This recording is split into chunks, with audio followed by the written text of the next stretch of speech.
मोक्षमार्गस्य नेतारम्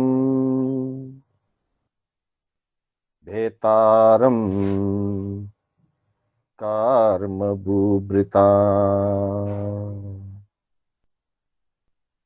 ज्ञातारम्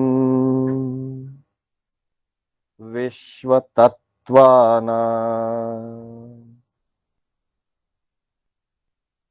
वन्दे तद्गुणलब्धये वन्दे तद्गुणलब्धये।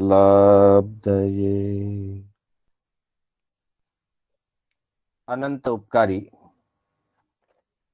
चरम तीर्थंकर श्रमण भगवान महावीर को वंदन, प्रभु की परंपरा में विचरण करने वाले परम आदरणीय परम उपकारी समस्त चारित्र आत्माओं को वंदन।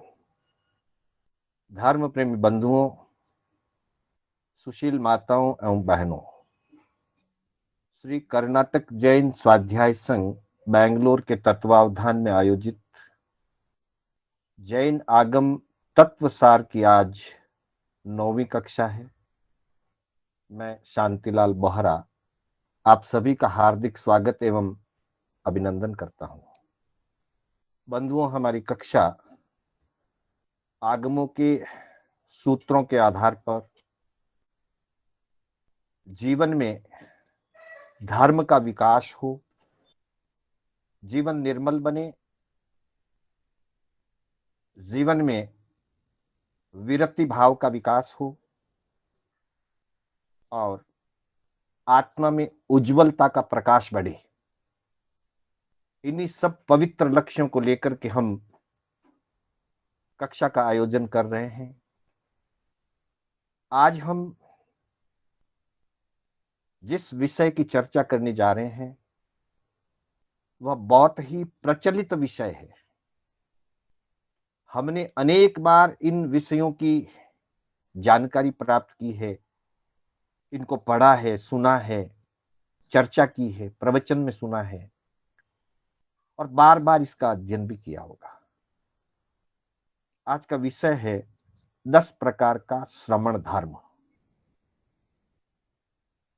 ठाणांग सूत्र के 10वें ठाणा के 117वें सूत्र में भगवान ने 10 प्रकार के धर्म का प्रज्ञापन किया है और उस धर्म को श्रमण धर्म कहा है। सामान्य अर्थ की दृष्टि से अगर देखा जाए तो श्रमण धर्म का अर्थ है मुनि का धर्म।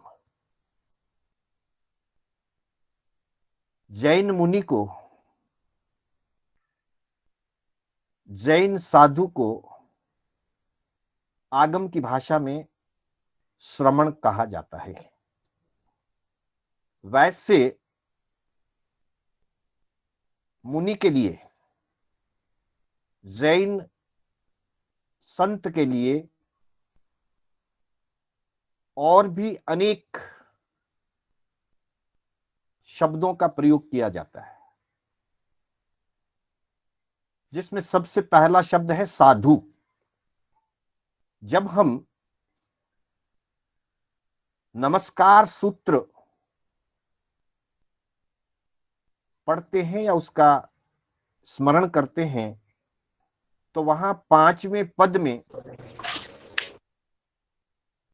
साहुणम शब्द का प्रयोग किया गया है। नमो लोए सव्व साहुणम, अर्थात लोक में जितने भी साधु हैं उन सभी साधु पुरुषों को, जिसमें साध्वी जी भी सम्मिलित है, सभी साधु साध्वियों को नमस्कार हो। अर्थात मुख्यता से, प्रमुखता से शब्द कहा गया है साधु। साधु शब्द का अर्थ होता है साधना करने वाला। जो साधना करता है वह साधु कहलाता है, उसे साधक भी कहा जाता है। और साधना से अभिप्राय आत्मशुद्धि की साधना है। फिर साधु को श्रमण भी कहा है, साधु को मुनि भी कहा गया है, साधु को यति भी कहा गया है, और इसी तरह से साधु को, विशेष करके जैन साधु को निर्ग्रंथ भी कहा गया है। साधना की दृष्टि से साधु शब्द का निर्माण हुआ है। जो भी साधु बनते हैं वे अपने घर गृहस्थी और संसार का त्याग कर देते हैं, इसलिए उन्हें ग्रह त्यागी की अपेक्षा से अणघार कहा जाता है। जैन मुनि को अणघार शब्द से भी उपमित किया गया है, यह भी उनकी एक संज्ञा है, अणघार। चूंकि जैन मुनि अपने जीवन में पूर्ण यतना का पालन करते हैं, मुनि का जीवन 100%, 100% यतना वाला होता है, इसलिए जैन मुनि को यति भी कहा जाता है। इसलिए 10 श्रमण धर्म की भी चर्चा हुई है और 10 प्रकार का यति धर्म भी कहा गया है। तो यत्नावान होने से जैन मुनि को यति की संज्ञा दी गई है। फिर मुनि कहते हैं, मुनि भी एक पर्यायवाची शब्द है जैन साधु का। मुनि शब्द की रचना मौन से हुई है, अर्थात जैन संत, जैन मुनि संसार के कार्यों में, पाप के व्यापारों में, सावध्य योगों में, संसार की छल प्रपंच आदि व्यवस्थाओं में मौन धारण कर लेते हैं। पाप करना तो दूर की बात, पाप संबंधी शब्दों का या पाप की पुष्टि करने वाली भाषा का भी वो उपयोग नहीं करते हैं। जहां पर भी ऐसा अवसर आता है, पाप संबंधी वार्तालाप का अवसर आता है, जैन मुनि वहां मौन हो जाते हैं। पाप की क्रियाओं में मौन हो जाने से उनको मुनि कहा जाता है। किसी कवि ने कहा भी, एक गीतिका की पंक्ति में आता है, मुनि मौन राख जो, मत पड़ जो ग्रस्तारा झंझट मायने। पुराना कोई मारवाड़ी गीत है, मुनि मौन राख जो। मुनि के लिए कहा गया कि ग्रस्त के जो झंझट है, संसार की जो चर्चा है, संसार की जो स्त्री कथा, पुरुष कथा, देश कथा, भात कथा, राज कथा और अन्य अन्य जितनी भी संसार प्रवृत्तियों की जो वार्तालाप है, चर्चा वार्ता है, उसमें मौन रखने की प्रेरणा की गई है, इसलिए उनको मुनि कहा जाता है। पर अर्थात चाहे अणघार कह दें, मुनि कह दें, यति कह दें, साधु कह दें, सबका शाब्दिक अर्थ भले अलग अलग हो, पर मूल रूप से भावार्थ सबका एक ही है।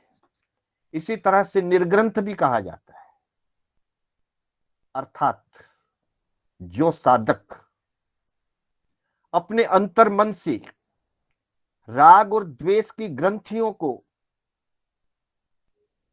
निकालने का प्रयास करता है, राग और द्वेष की ग्रंथियों को खत्म करने की साधना करता है। इतना ही नहीं, जिन चीजों से राग द्वेष पैदा होता है, जिन संबंधों से राग द्वेष पैदा होता है, जिन व्यवस्थाओं से राग द्वेष पैदा होता है, उन संबंधों को, उन वस्तुओं को, उन व्यवस्थाओं का वो त्याग कर देते हैं। दीक्षा लेते ही संसार के सभी रिश्ते नाते, संसार की सब व्यवस्थाएं और संसार की सब वस्तुओं का त्याग कर देते हैं, क्योंकि वे सभी चीजें राग द्वेष उत्पन्न करने के निमित्त हैं, कारण हैं। और निरंतर साधना करते हुए अंत में वे स्वयं राग द्वेष से मुक्त बन जाते हैं। इस दृष्टि से उन्हें निर्ग्रंथ कहा गया है। राग और द्वेष की ग्रंथियों से जो मुक्त हैं, जो अलग हैं, वो निर्ग्रंथ कहलाते हैं। उन्हीं को श्रमण कहा गया है, अर्थात जो साधक अपनी आत्म शुद्धि के लिए श्रम करते हैं। मुनि का श्रम एकमात्र आत्मशुद्धि के लिए है। आत्मशुद्धि के सिवाय दूसरा कोई लक्ष्य मुनि के जीवन का नहीं होता है, दूसरा कोई उद्देश्य मुनि के जीवन का नहीं होता है। एकमात्र उद्देश्य होता है अपनी आत्मा का शुद्धिकरण। आत्मशुद्धि के साथ उनके जीवन से प्रेरणा लेकर के, उनके वचनों से प्रेरणा लेकर के अन्य जन को भी आत्मशुद्धि का मार्ग प्रशस्त होता है। इसलिए आत्मशुद्धि के लिए जो श्रम करते हैं उन्हें श्रमण कहा जाता है। भगवान महावीर को भारतीय संस्कृति में श्रमण शब्द से संबोधित किया गया है, निर्ग्रंथ शब्द से भी संबोधित किया गया। निगंठे नाय पुत्ते समणे भगवम महावीरे। जहां जहां आगम में भगवान का परिचय आया है वहां श्रमण शब्द या निर्ग्रंथ शब्द को प्रमुखता दी गई है। ऐसे श्रमण भगवान महावीर के शिष्य, श्रमण भगवान महावीर की परंपरा के साधक जो मुनि धर्म को स्वीकार करते हैं, महाव्रतों को स्वीकार करते हैं, वे श्रमण कहलाते हैं। उन श्रमणों का क्या धर्म है वह इस सूत्र के अंदर बताया गया है। आगम के शब्दों में कहा है, 10 विहे समण धम्मे पनत्ते तंजहा खंती मुत्ती अज्जवे मद्दवे लाघवे सच्चे संयमे तवे चियाए बंबचेर वासी। अर्थात प्रभु का फरमान है,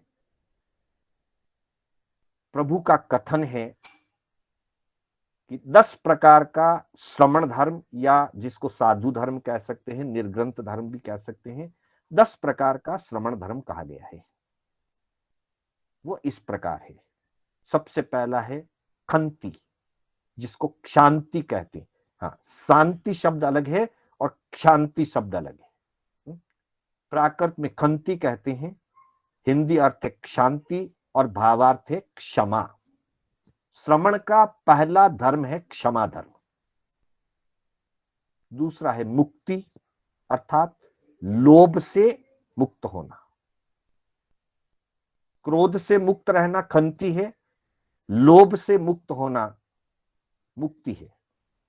इसी तरह से आर्जव और मार्दव, अर्थात मान कषाय और माया कषाय से दूर हटना। फिर है लाघव। लाघव शब्द की रचना लघु शब्द से हुई है। लघु का एक अर्थ होता है छोटा और लघु का दूसरा अर्थ होता है हल्का। जहां हम स्पर्श इंद्रिय के 8 विषयों की चर्चा करते हैं वहां लघु गुरु 2 शब्द आते हैं। वहां लघु शब्द का अर्थ होता है हल्का और गुरु शब्द का अर्थ होता है भारी। लघु शब्द से लाघव शब्द की रचना होती है, अर्थात जिसमें अपने कर्मों को हल्का करने का भाव है। कर्मों से आत्मा भारी बनती है और कर्मों को काटने से आत्मा हल्की बनती है। उसमें लाघव गुण की प्राप्ति होती है, लाघव धर्म की प्राप्ति होती है। अतः जो साधक द्रव्य से और भाव से, दोनों से लघुता को स्वीकार करता है, अर्थात अपने पास किसी भी प्रकार के परिग्रह का संग्रह नहीं करता, किसी भी प्रकार की वस्तु का संग्रह नहीं करता, मात्र संयम यात्रा को चलाने हेतु जो भंड उपकरण अर्थात जो धर्म उपकरण संयम के अनुरूप और उसका भी एक मर्यादित रूप जो भगवान ने बताया है, वस्त्रों की मर्यादा, पात्र की मर्यादा, एक मुनि 4 पात्र रख सकते हैं, उससे ज्यादा नहीं। 72 हाथ कपड़ा रख सकते हैं, उससे ज्यादा नहीं।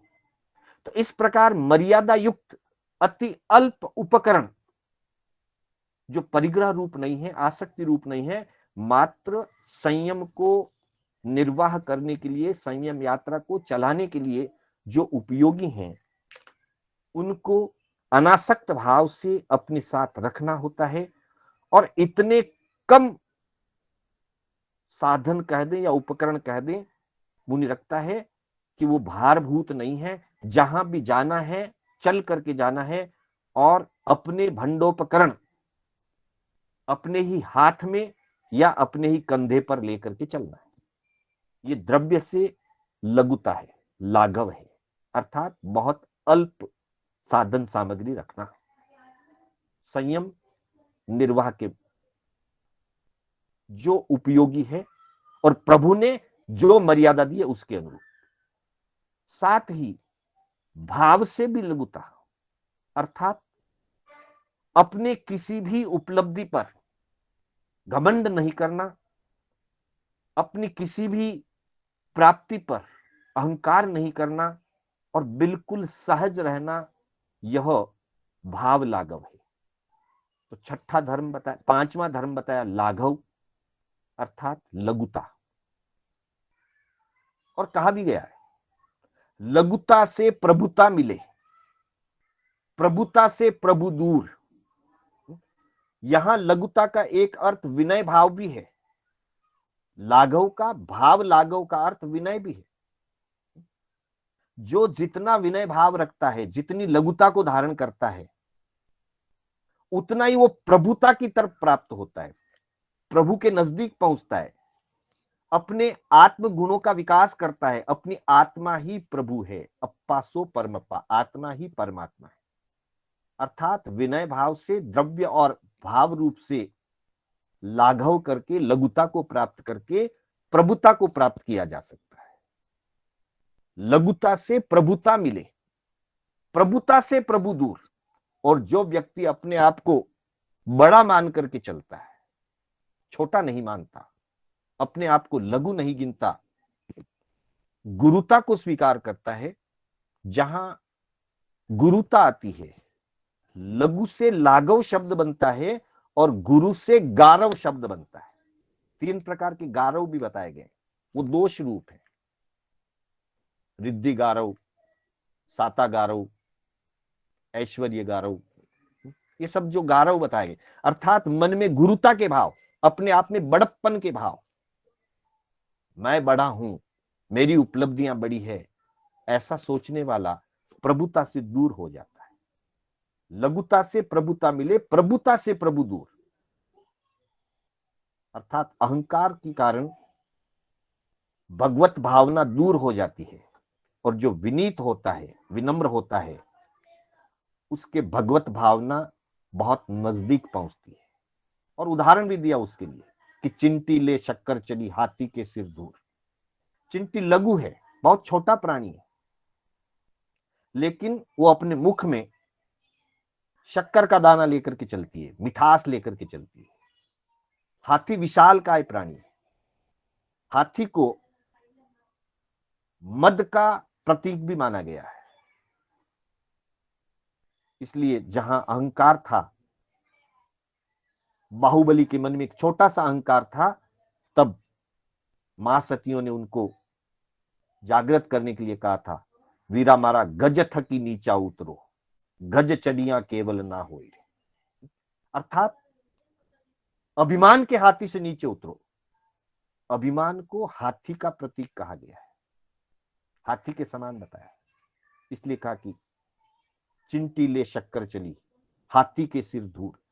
हाथी चलता है, बड़ा अहंकार से चलता है, पर उसकी सूंड से जो हवा निकलती है, श्वास लेता है और निश्वास छोड़ता है सूंड से, तो उससे धूड़ उड़ती है और वही धूड़ उसी के सिर पर जाकर के गिरती है। इस प्रतीक को समझाते हुए कहा कि जो अहंकार करता है आखिर में उसके सिर पर धूड़ गिरती है। अर्थात अहंकार से कभी जीव विकास नहीं कर सकता। तो लाघव अर्थात लघुता, द्रव्य और भाव दोनों से लघुता। फिर सच्चे, सत्य धर्म अर्थात मन से, वचन से, काया से एक रूपता हो, वाणी में सत्यता, कथनी करनी में एकता, जहां वाई तहा कारी मुनि के लिए कहा गया है। मुनि जैसा बोलते हैं वैसा ही करते हैं, अर्थात उनकी कथनी करनी में अंतर नहीं होता और पूर्ण रूप से निर्वध्य सत्य की ही वो बात करते हैं। अगर किसी सत्य के उच्चारण से भी किसी अन्य जीव को पीड़ा पहुंचती हो, आघात पहुंचता हो, तो वे सत्य होने पर भी मौन हो जाते हैं, लेकिन पीड़ाकारी भाषा का प्रयोग नहीं करते। वो उनका सत्य धर्म है। फिर कहा संयमी, संयम अर्थात अपने मन, वचन, काया की अशुभ प्रवृत्तियों को रोकना, मन, वचन और काया से यत्नापूर्वक आवश्यक क्रियाओं को समिति पूर्वक करना, 5 प्रकार के बड़े पापों का त्याग करना, प्राणातिपात, मृषावाद, अदत्तादान, मैथुन और परिग्रह, इन 5 पापों का त्याग करना, ये सब 10 प्रकार का संयम या 17 प्रकार के संयम के अंतर्गत सारी बातें आती है। संयम मुनि का धर्म है। फिर अगला कहा तवे, तप। तप का अभिप्राय एक अपेक्षा से 6 बाह्य तप और 6 आभ्यंतर तप, समय समय पर 12 प्रकार के तपों की तपाराधना करना, बाह्य तप भी आभ्यंतर तप भी, जहां जैसी अनुकूलता हो। बाह्य तप अनुकूलता के अनुसार किए जाते हैं और आभ्यंतर तप नियमित प्रतिदिन किए जाते हैं। दूसरी अपेक्षा तप के साथ यह है इच्छाओं को जीतना, क्योंकि तप की परिभाषा जो दी गई है वो यह है इच्छा निरोधस तपः, इच्छाओं को जीतना, इच्छाओं का निरोध करना। इच्छाओं में बह जाना पाप है और इच्छाओं पर विजय प्राप्त करके इच्छा को जीतना, इच्छा का निरोध करना, यह धर्म है। इसलिए तप धर्म है। उसके बाद चियाय, त्याग। वैसे तो तप में भी सभी प्रकार के त्याग की ही बात होती है, लेकिन विशेष रूप से त्याग का यहां अभिप्राय यह है कि किसी भी वस्तु में आसक्ति नहीं रखना। आसक्ति का पूर्ण रूप से त्याग कर देना। वस्तु का त्याग किए बिना तो मुनि दीक्षा होती नहीं है। संसार की सभी वस्तुओं का त्याग करके ही मुनि दीक्षा होती है, तो त्याग तो हो ही गया है। उसके अतिरिक्त जो संयम के उपकरण भी हैं उन पर भी कोई प्रकार की आसक्ति ना रखना, अथवा संसार के प्रति आसक्ति ना रखना, संसार भाव का त्याग करना, इन सारी अपेक्षाओं को चियाए शब्द के अंतर्गत लिया गया है, त्याग धर्म के अंतर्गत लिया गया। और आखिर में सिरमौर है ब्रह्मचर्य। ब्रह्मचर्य का अर्थ अब्रह्म का त्याग। ब्रह्मचर्य का अर्थ मुनि की अपेक्षा से नववार सहित शुद्ध ब्रह्मचर्य का पालन।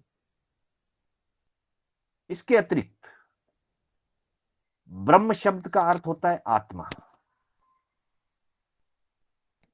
ब्रह्मचर्य अर्थात आत्मा में रमण करना। जहां आत्म रमण होता है वहां भोगों की आसक्ति नहीं होती। और जहां भोगों की आसक्ति होती है वहां आत्मरमण नहीं हो सकता। मुनि भोगों के त्यागी हैं, मुनि इच्छाओं को जीत चुके हैं, मुनि पाप के त्यागी हैं, महाव्रती हैं, शुद्ध नववार सहित ब्रह्मचर्य का पालन करते हैं। इसलिए उनके लिए ब्रह्मचर्य धर्म बहुत महत्वपूर्ण है। क्योंकि यहां शब्द दिया ब्रह्मचर्य वासी, ब्रह्मचर्य का वास अर्थात उनका जो स्थान है, जिस स्थान में वो निवास करते हैं, अपनी आत्मा से तो वो शुद्ध ब्रह्म भाव में रमण करते ही हैं, ब्रह्मचर्य का पालन करते ही हैं। जिस स्थान में वो निवास करते हैं वो स्थान भी ब्रह्मचर्य के अनुकूल होना चाहिए। इसलिए मुनि का जो निवास स्थान है, मुनि के लिए जहां उनको रुकना है अपने कल्प नियमों के अनुसार, शेष काल में अधिकतम 29 दिन, चातुर्मास काल में 4 महीने, वहां कह दिया विविक्त शय्यासन, अर्थात स्थान ऐसा होना चाहिए जिस स्थान में स्त्री पशु पंडक आदि का निवास न हो, अर्थात ब्रह्मचर्य के पालन में सहयोगी स्थान में रहना। ब्रह्मचारी के लिए स्थान सात्विक होना जरूरी है, विविक्त शय्यासन के रूप में उसको ग्रहण किया गया है। और एक अपेक्षा कही गई ब्रह्मचर्यवासी, अर्थात ब्रह्मचर्य का पालन करते हुए आत्मरमण में रमते हुए गुरु चरणों में निवास करना, गुरु चरणों में अपने आप को समर्पित कर देना, यह भी ब्रह्मचर्य वास्य शब्द की अपेक्षा से इसका एक भावार्थ ये भी होता है। इस तरह से इन 10 प्रकार के धर्मों की आराधना करते हुए मुनि अपने जीवन को आगे बढ़ाता है और अपनी श्रमणचर्या को आगे बढ़ाता है। इन 10 ही गुणों को या 10 ही धर्मों को धर्म कहा गया है, श्रमण धम्मी। जैसे हमने श्रमण शब्द की चर्चा की कि जो आत्मा के हित के लिए श्रम करते हैं वो श्रमण कहलाते हैं, और धर्म का अर्थ होता है धारण करना, अर्थात इन 10 क्षमा आदि, चाहे कैसी भी अनुकूलता आए, प्रतिकूलता आए, कष्ट आए, उपसर्ग आए, परीक्षा आए, कोई सताए, कोई तकलीफ दे, मुनि हमेशा क्षमा भाव रखते हैं। वे किसी पर क्रोध नहीं करते, किसी का प्रतिकार नहीं करते, प्रतिशोध की भावना नहीं लाते। ऐसे ये जो 10 धर्म बताए गए खंती से लेकर ब्रह्मचर्यवास तक, इन 10 धर्मों को धारण किया जाता है। धर्म शब्द की परिभाषा भी यही है, जो धारण किया जाता है वह धर्म है। धारयति इति धर्मः, अर्थात इन 10 धर्मों को अपने जीवन में आचरित किया जाता है, अपने जीवन में इनको धारित किया जाता है, इसलिए ये धर्म कहलाते हैं। जो साधक इन 10 धर्मों का पालन करते हैं, इस 10 धर्मों की जो आराधना करते हैं, उपासना करते हैं, वे निश्चित ही महावीर जैसे श्रमण बन जाते हैं। महावीर के ही श्रमण हैं, महावीर ने ही ये श्रमण धर्म बताया है, पर जो पूर्ण रूप से इनका पालन करते हैं, इनको धारण करते हैं, एक न एक दिन उस साधक की आत्मा में महावीरत्व की प्राप्ति होती है, आत्मा का महावीरत्व जग जाता है, और वह महावीरत्व सभी कर्मों को क्षय करके, सभी कर्मों को काट करके सिद्ध दशा को प्राप्त कराता है। तो बंधुओं, यह मुख्य रूप से तो साधु की अपेक्षा से कहा गया, लेकिन यह साधु का अर्थ साधक है। वो साधक साधु भी हो सकता है, साध्वी भी हो सकती है, श्रावक श्राविका भी साधक हैं, पूर्ण रूपेण तो नहीं, लेकिन बहुत अंशों तक हमारे जीवन में भी, ग्रस्त के जीवन में भी क्षमा की भावना होनी चाहिए, ग्रस्त के जीवन में भी निर्लोभता आनी चाहिए, ग्रस्त के जीवन में भी अहंकार और मायाचार घटना चाहिए, दूर होना चाहिए, लघुता के भाव आने चाहिए और जीवन में सत्य और मर्यादाएं अति आवश्यक है। जैसा जिस समय हम तप की आराधना कर सकें, हमारे जीवन में तप भी होना चाहिए, त्याग भी होना चाहिए और हम अपनी आत्मा में रमण करें, ब्रह्मचर्य का पालन करें, यह भी हमारे जीवन का ही अंग है। तो पूर्ण रूपेण ये 10 धर्म मुनि के लिए बताए गए हैं, लेकिन बहुत अंशों में इसका पालन एक सदग्रस्त, एक श्रावक, श्रवणोपासक भी कर सकता है। तो हमें भी इन्हीं धर्मों को धारण करते हुए अपनी आत्मा में उज्जवलता का विकास करना है। इसी भावना के साथ मैं अपने शब्दों को विराम देना चाहूंगा। मेरे बोलने में कोई स्खलना हुई हो, जिनाज्ञा विपरीत कथन हुआ हो, तो उसके लिए बारंबार मिच्छामि दुक्कडम। मंगल पाठ के साथ हमारी कक्षा विराम लेगी। उससे पूर्व एक सूचना, बंधुओं, चातुर्मास तारि मंगलम, अरिहंता मंगलम, सिद्धा मंगलम, साहू मंगलम, केवली पन्नत्तो धम्मो मंगलम, चत्तारि लोगुत्तमा, अरिहंता लोगुत्तमा, सिद्धा लोगुत्तमा, साहू लोगुत्तमा, केवली पन्नत्तो धम्मो लोगुत्तमो, चत्तारि शरणं पवज्जामि, अरिहन्ते शरणं पवज्जामि, सिद्धे शरणं पवज्जामि, साहू शरणं पवज्जामि, केवली पन्नत्तम धम्मम शरणं पवज्जामि। अरिहंतों का शरणा, सिद्धों का शरणा, साधु जी का शरणा, केवली पुरपित दया धर्म का शरणा। चार शरणा दुर्गति हरना, और न शरणा कोई, जो भव्य प्राणी आदरे तो अक्षय अमर पद हो। श्रवण भगवान महावीर स्वामी की जय, समस्त चारित्र आत्माओं की जय। आप सभी का हार्दिक आभार, हार्दिक अभिनंदन, सभी से सादर जय जिनेन्द्र।